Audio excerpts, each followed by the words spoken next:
So hey guys warm welcome to my YouTube channels.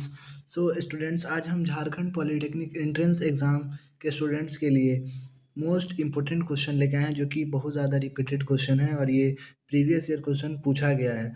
और ये हमेशा ऐसा रहता है कि इसमें से दस दस क्वेश्चन तो मिनिमम पूछा जा सकता है। मैं जो जितना क्वेश्चन कराऊंगा, अगर आप लोग इसको पूरा अच्छे से कर लेते हैं तो मिनिमम 10 क्वेश्चन तो आपसे आ ही जाएगा केमिस्ट्री में। ठीक है, तो चलिए इस क्वेश्चन को हम लोग देखते हैं कि कौन सा क्वेश्चन है। और ये क्वेश्चन जो है बहुत ही रिपीटेड है, क्योंकि पहले भी ये क्वेश्चन आ चुका है। तो चलिए देखते हैं वो क्वेश्चन को। मैं जितना भी आप सभी लोग को बताऊंगा उसको आप लोग कॉपी पे नोट कर लीजिएगा और उसको अच्छे से पढ़ लीजिएगा और याद कर लीजिएगा। और कुछ कुछ बीच में मैं जो बताऊंगा आपको पढ़ने के लिए, तो उसको भी आप लोग पढ़ लीजिएगा। ठीक है, ओके। देखिए, केमिस्ट्री में जो इम्पोर्टेंट चैप्टर कहा जाए, तो इम्पोर्टेंट चैप्टर जो आपका है वो है एसिड बेस एंड साल्ट। ये जो है बहुत ही इम्पोर्टेंट चैप्टर है। अगर आप लोग इसको पढ़े नहीं तो उसको आप लोग पढ़ लीजिएगा। एंड मैं जो बता रहा हूँ उसको आप लोग पूरा कर लीजिएगा, क्योंकि मैं जितना बता रहा हूँ ना, उतना भी अगर आप कर लेते हैं ना, तो अच्छा खासा क्वेश्चन आपका लड़ जाएगा एग्जाम में। ठीक है, तो देखिए, इसको इसको हिंदी में इस चैप्टर का नाम है अम्ल क्षार तथा लवण। तो चलिए कुछ क्वेश्चन देख लेते हैं जो कि प्रीवियस ईयर में पूछा गया है एंड ये मोस्ट रिपीटेड क्वेश्चन है। तो पहला क्वेश्चन हमारा क्या है कि ब्लीचिंग पाउडर यानी कि विरंजक चून का फॉर्मूला, इसका फॉर्मूला क्या होता है? तो इसका फॉर्मूला जो है CaOCl2 जो है वो होता है इसका फॉर्मूला। ब्लीचिंग पाउडर का फॉर्मूला क्या होता है? CaOCl2। ब्लीचिंग पाउडर का ये फॉर्मूला होता है, इसको हिंदी में विरंजक चून भी कहते हैं। ठीक है, सेकंड क्वेश्चन है कि बेकिंग सोडा यानी कि उसको हिंदी में मीठा सोडा भी लोग बोलते हैं, तो मीठा सोडा का फॉर्मूला क्या होता है? तो मीठा सोडा का फॉर्मूला आपका होता है NaHCO3। मीठा सोडा का फॉर्मूला क्या होता है? NaHCO3। ठीक है, थर्ड क्वेश्चन हमारा है कि वॉशिंग सोडा यानी कि धोवन सोडा, जिससे कपड़ा वगैरह धोते हैं ना, धोवन सोडा का फॉर्मूला क्या होता है? तो धोवन सोडा का फॉर्मूला जो होता है वो Na2CO3 10H2O। ठीक है, 10H2O होता है ना? हाँ हाँ, 10 ही H2O होता है, 10H2O। ठीक है, जगह नहीं है इसीलिए मैंने लिख दिया, बट आप लोग उसको अच्छे से याद कर लीजिएगा कि धवन सोडा का जो यानी कि वॉशिंग सोडा का फॉर्मूला क्या होता है? Na2CO3 10H2O। मतलब अगर आप लोग, मैं जितना फार्मूला बता रहा हूँ उसमें से आप लोग पूरा कर लेते हैं फार्मूला, तो पक्का 2 से 3 फार्मूला इससे क्वेश्चन आ ही जाते हैं 100%। ठीक है, तो चलिए 4 नंबर क्वेश्चन को देखते हैं। तो 4 नंबर का क्वेश्चन है कि जिप्सम का फॉर्मूला। तो जिप्सम का फॉर्मूला क्या होता है? जिप्सम का फॉर्मूला आपका जो होता है वो CaSO4 2H2O। CaSO4 2H2O। ठीक है, ये जो है वो जिप्सम का फॉर्मूला होता है। एंड बहुत सारे बच्चे लोग gypsum and plaster of Paris में बहुत बहुत ज़्यादा डॉट करते हैं, ऐसे कि वो लोग याद करके जाएगा, बट एग्जाम में है ना वो डॉट हो जाएगा कि इसका क्या होता है, जिप्सम का क्या होता है और प्लास्टर ऑफ पेरिस।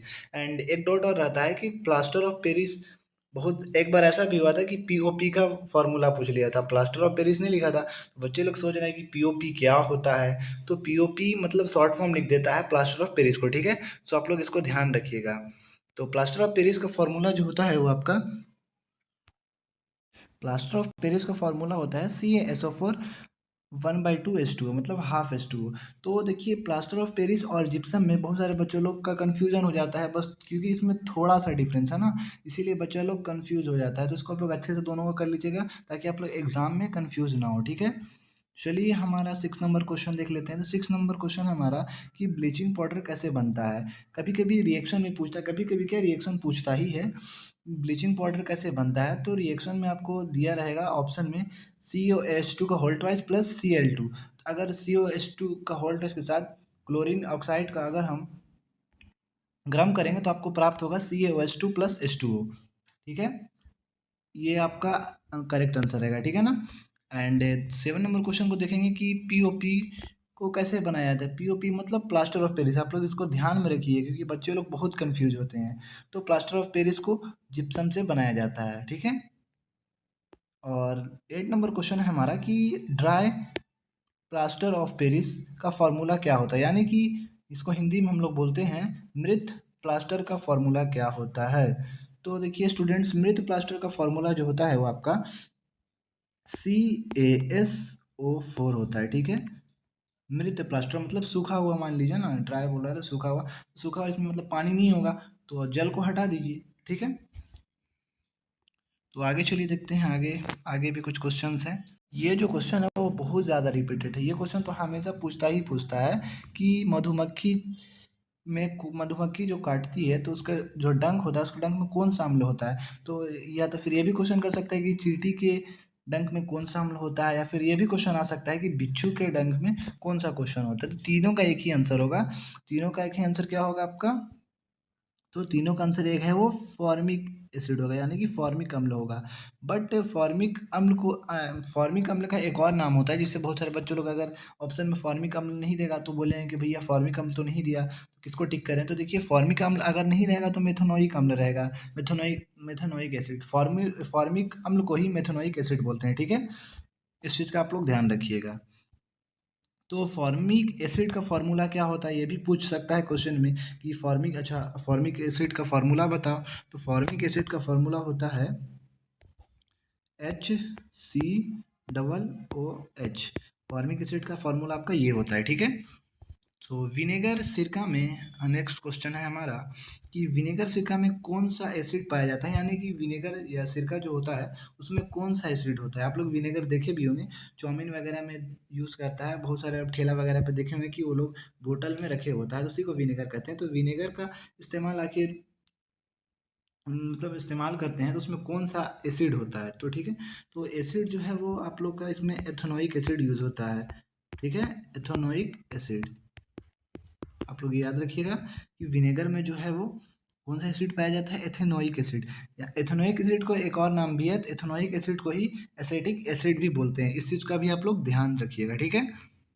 तो नेक्स्ट क्वेश्चन को देख लेते हैं हम लोग कि लाल टमाटर जो है वो लाल टमाटर में कौन सा एसिड पाया जाता है। तो लाल टमाटर जो है उसमें जो एसिड जो आपका पाया जाता है, ऑक्जेलिक एसिड पाया जाता है, ऑक्जेलिक एसिड, ठीक है। एंड देखिए, एसिड पाए जाने वाले बहुत सारे क्वेश्चन हैं जिसको आप लोग इंपॉर्टेंट क्वेश्चन एनसीईआरटी से निकाल के पढ़ लीजिएगा एक बार, क्योंकि अगर एग्जाम में इससे इससे क्वेश्चन ज़्यादातर संभावना रहता है कि आ जाए। एसिड जैसे कि इमली में कौन सा एसिड पाया जाता है, खट्टे फल में कौन सा एसिड पाया जाता है, दूध में कौन सा एसिड पाया जाता है, इस टाइप के क्वेश्चन बनते हैं। तो आप लोग एक बार इसको पढ़ लीजिएगा, एसिड वाले क्वेश्चन को, ठीक है। और आगे क्वेश्चन देख लेते हैं। आगे क्वेश्चन स्केल वाला टॉपिक है ना, इससे भी बहुत सारे क्वेश्चन आते हैं, एक दो क्वेश्चन तो हमेशा आते ही हैं। तो आप लोग पीएच स्केल भी एक बार एनसीईआरटी बुक से पढ़ लीजिएगा, जैसे कि ब्लड का पीएच वैल्यू क्या होता है, यूरिन का पीएच वैल्यू क्या होता है, ये सबको आप लोग कर लीजिएगा, ठीक है, ताकि अगर क्वेश्चन आए तो आप लोग उसको बना सके। तो चलिए, एक क्वेश्चन है उसको आगे देखते हैं। आगे क्वेश्चन को, हमारे पेट में कौन सा एसिड निकलता है। तो हमारे पेट में जो है वो कौन सा एसिड निकलता है, तो हमारे पेट में जो है वो HCl एसिड निकलता है, ठीक है। ये तो आसान सा क्वेश्चन है, बट ये क्वेश्चन आता है। और 14 नंबर क्वेश्चन है हमारा कि बैटरी में कौन सा एसिड इस्तेमाल किया जाता है। तो बैटरी में जो हम लोग इस्तेमाल करते हैं वो H2SO4 को इस्तेमाल करते हैं, H2SO4 का इस्तेमाल करते हैं, इसको ही सल्फ्यूरिक अम्ल भी बोलते हैं, ठीक है। शुद्ध जल का पीएच मान क्या होता है। तो शुद्ध जल का पीएच मान जो है वो 7 होता है।